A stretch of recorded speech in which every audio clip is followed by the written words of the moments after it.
آخری مثال اس صدی میں،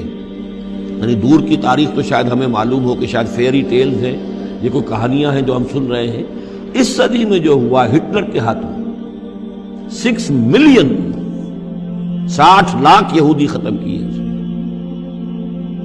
پورا مشرقی یورپ کا یہودی جو ہے کھینچ کر وہاں سے پکڑ کر جہاں تک ہٹلر کی حکومت بنی تھی، جہاں تک اس کے جو گئے تھے فتوحات کا دائرہ، وہاں سے یہودیوں کو کھینچ کر کنسنٹریشن کیمپس میں لایا گیا۔ پھر خاص مشینیں ایجاد کی گئی، خاص جو ہیں اس کے لیے ایسے بنائے گئے کہ ان کے لیے اب اتنے لوگوں کو قتل کریں گے تو دفن کہاں کریں، کیا کریں، how to dispose of the dead bodies. تو اسپیشل پلانٹ بنائے گئے کہ ایک بڑے سے ہال میں داخل ہو رہے ہیں، وہاں سارے کپڑے اتروا لیے تاکہ کپڑے بھی استعمال ہوں بعد میں۔ کہا یہ جاتا تھا کہ تمہارے کپڑوں میں جوئیں پڑ گئی ہیں تو جوؤں کو اس کو ڈیلاؤس کرنے کے لیے ضروری ہے کپڑے اتار کے آگے گیس کے اندر تاکہ وہ جوئیں ختم ہو جائیں گی۔ پھر ان کے بال اتروا لیتے تھے، عورتوں کے بال بھی شیو کر لیے، مردوں کے بھی، ان بالوں سے قالین بنائے انہوں نے جو نازیوں نے اپنے دفتروں میں بچھائے،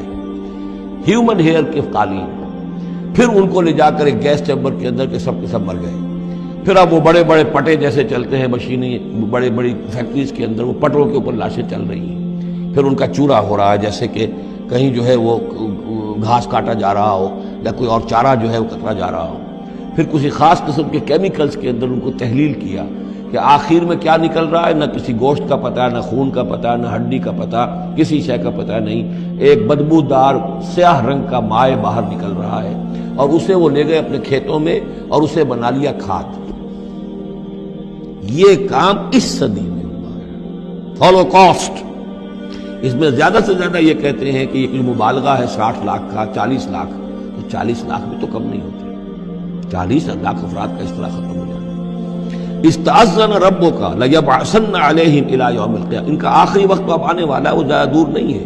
لیکن اس سے پہلے جیسے شمع بجھنے سے پہلے بھڑکتی ہے،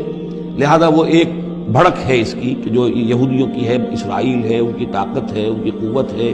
عربوں پر وہ چھائے ہوئے ہیں۔ اور واقعہ یہ ہے کہ مسلمان جس عذاب کے مستحق ہو چکے ہیں، اور ان میں سے عرب چونکہ ہمارے ہاں اونچے درجے کے، اس اعتبار سے امت کے اندر ان کا مقام اونچا درجے کا ہے کہ حضور عرب تھے، انہی کی زبان میں اللہ کی کتاب ہے،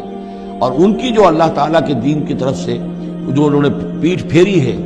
لہذا اس کی جو سزا انہیں مل رہی ہے وہ یہ ہے کہ ایک مغضوب علیہم قوم کے ہاتھوں ان کی تذلیل ہو رہی ہے، ان کے سامنے جھکنا پڑ رہا ہے۔ جن کے ساتھ کسی ایک کمرے میں کبھی بیٹھتے نہیں تھے، اب ان کے ساتھ گفت و شنید جو ہے اور ان کے ساتھ بغل گیر ہونے کی نوبت جو ہے وہ آئی ہے۔ اور ابھی جو کچھ ہونا ہے وہ خیر دوسری بات ہے، میں اس میں نہیں جانا چاہتا، وہ آخری وقت بھی آئے گا، پھر جو ہے حضرت مسیح علیہ السلام ہی نازل ہوں گے، اور وہی چونکہ ان کی طرف رسول تھے، رسول اللہ بنی اسرائیل، تو آخری وہ عذاب ہلاکت کہ جو باقی 6 قوموں کا تو آ چکا، حضرت نوح علیہ السلام، حضرت نوح کے سامنے بیٹا جو ہے وہ غرق ہوا کہ نہیں ہوا، حضرت ہود، حضرت صالح، ان سب کے سامنے جو ہے ان کی قومیں ہلاک ہوئی، تو اب حضرت مسیح کو اٹھا لیا گیا تھا، وہی آئیں گے اور انہی کے ہاتھوں یہ اپنے کیفر کردار کو پہنچیں گے اور ان کا ایک ایک بچہ ختم ہوگا۔ لیکن اس سے پہلے ان کے ہاتھوں مسلمانوں پر اللہ کے عذاب کے بڑے کوڑے برسیں گے۔ To add insult to injury, کہ ایک یہودی قوم کے ہاتھوں، مغضوب علیہم قوم کے ہاتھوں پٹائی ہوگی، اور جو ہو رہی ہے، لیکن یہ کہ ابھی شدید تر صورت میں اس کا شروع ہونے والا ہے معاملہ۔ کوئی دنوں کی بات ہے کہ مسجد اقصی شہید کر دی جائے گی، اور پھر ایک طوفان